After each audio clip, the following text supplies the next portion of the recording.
Proverbs 16, Phase 1.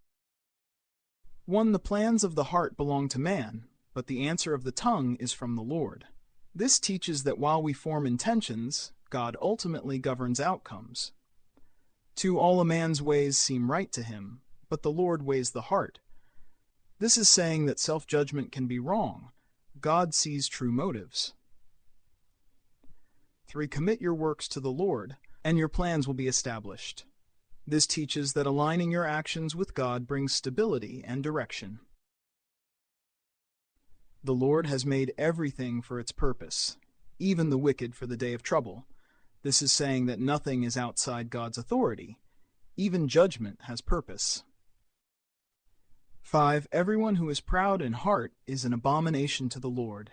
He will surely not go unpunished. This teaches that pride invites God's opposition and leads to consequences. 6. By mercy and truth iniquity is atoned for, and by the fear of the Lord one departs from evil. This is saying that truth, mercy, and reverence for God lead to transformation. When a man's ways please the Lord, he makes even his enemies to be at peace with him. This teaches that righteousness can produce unexpected peace. 8. Better is a little with righteousness than great income with injustice. This is saying integrity is more valuable than wealth gained wrongly. 9. A man's heart plans his way, but the Lord directs his steps. This teaches that God ultimately guides the path, even when we plan. 10. An oracle is on the lips of a king. His mouth does not sin in judgment. This is saying that authority is meant to reflect God's justice. 11. A just balance and scales are the Lord's. All the weights in the bag are His work. This teaches that fairness and honesty reflect God's order. It is an abomination to kings to do evil, for the throne is established by righteousness. This is saying leadership stands on justice, not corruption. 13. Righteous lips are the delight of kings, and he loves him who speaks what is right. This teaches that truth earns favor and influence.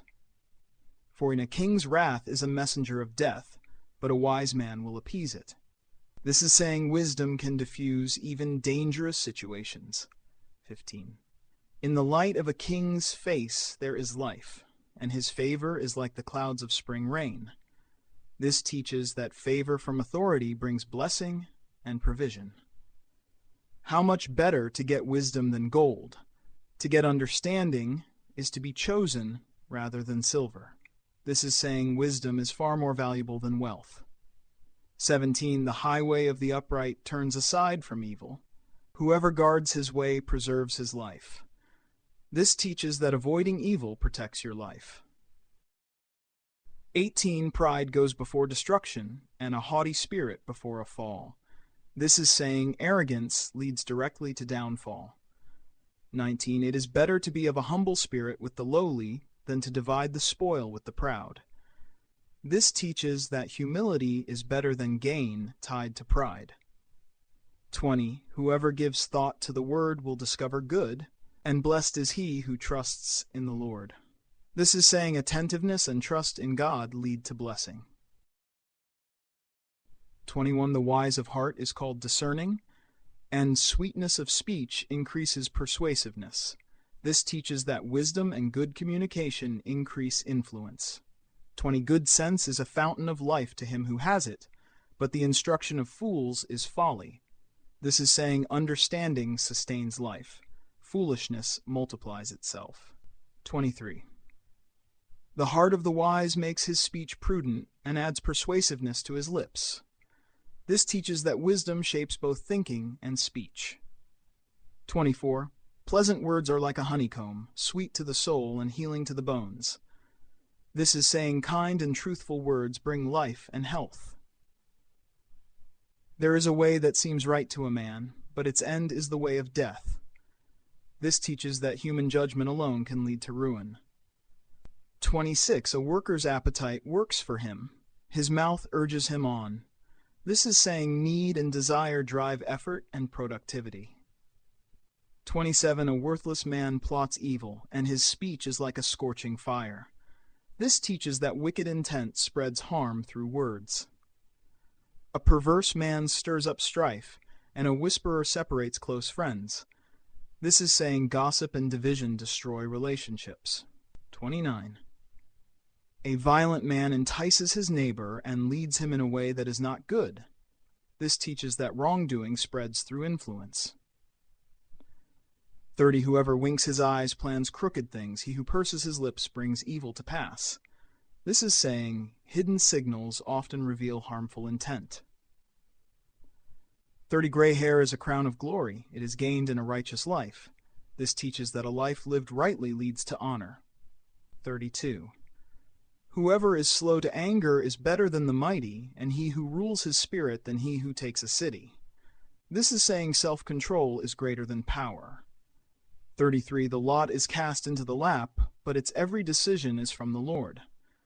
This teaches that even what seems random is under God's control. Proverbs 16, Phase 2, Historical and Cultural Anchorings. Proverbs 16 reflects a society where kingship, justice, labor, and personal morality were deeply intertwined. Rulers were expected to act justly, and their decrees had both spiritual and practical consequences. Individuals were taught to plan wisely, to speak ethically, and to pursue diligence. Pride, arrogance, and deceit destabilized families, communities, and governance, while humility, ethical speech, and alignment with God produced stability, prosperity, and trust. This chapter emphasizes both divine oversight and practical cause and effect, showing that choices carry tangible outcomes in ancient Israelite life.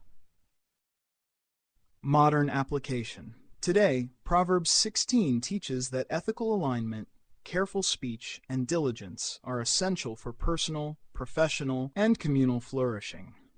Planning and ambition must be paired with wisdom and moral discernment.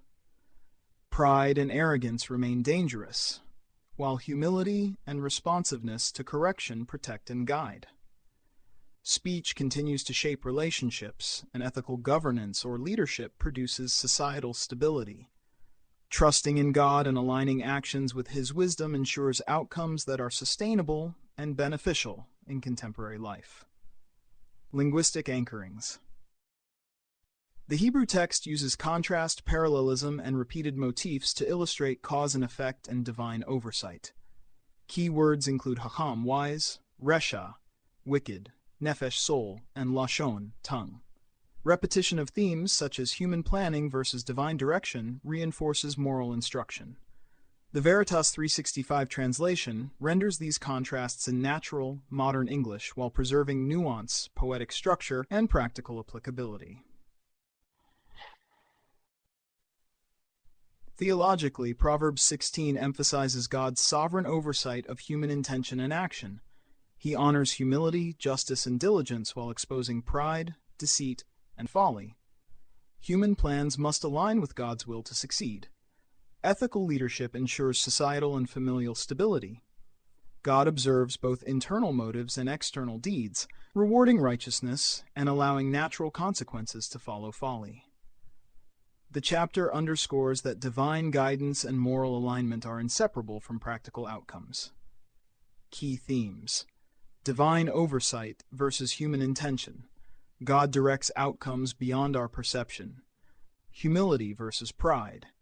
Arrogance invites downfall, while modesty and prudence protect. Speech and influence. Words reflect character and shape relationships. Ethical effort and diligence. Action, guided by wisdom, produces blessing and stability. Justice and governance. Fairness sustains families, communities, and nations. Closing thought: Proverbs 16 teaches that righteousness, wisdom, and diligence are both morally and practically essential. Words, decisions, and effort produce tangible outcomes when aligned with God's guidance, while pride, folly, and greed bring predictable ruin.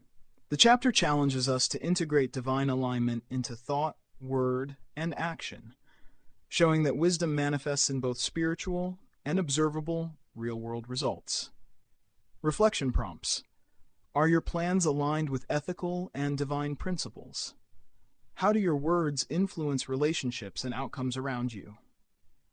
Where might pride or arrogance be leading to hidden risk in your life? How can diligence, humility, and wisdom shape your personal, professional, and communal life today?